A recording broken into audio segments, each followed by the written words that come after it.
Veľmi sa mi páči prístup vyučujúcich, čo znamená, že máme kedykoľvek otázky, vždy sú ochotní sa s nami o tom porozprávať, pomôcť alebo inak poradiť. Na vsevke sa mi najviac páči ľudský prístup učiteľov voči žiakom.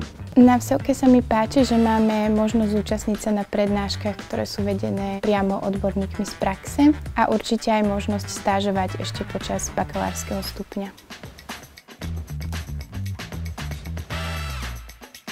Štúdium psychológie u nás je výnimočné v tom, akú spolupracujúcu, priateľskú, rovnocennú a otvorenú atmosféru vytvárame nielen my ako vyučujúci a vyučujúce, ale aj spolu s našimi študentami a študentkami. A v tom sme naozaj dobrí, pretože to rozprávajú aj naši študenti ako feedback na nás a zároveň aj noví vyučujúci a vyučujúce, ktoré nám prídu, sú prekvapené z reakcie, lebo vidia, že naši študenti a študentky majú úplne iné reakcie.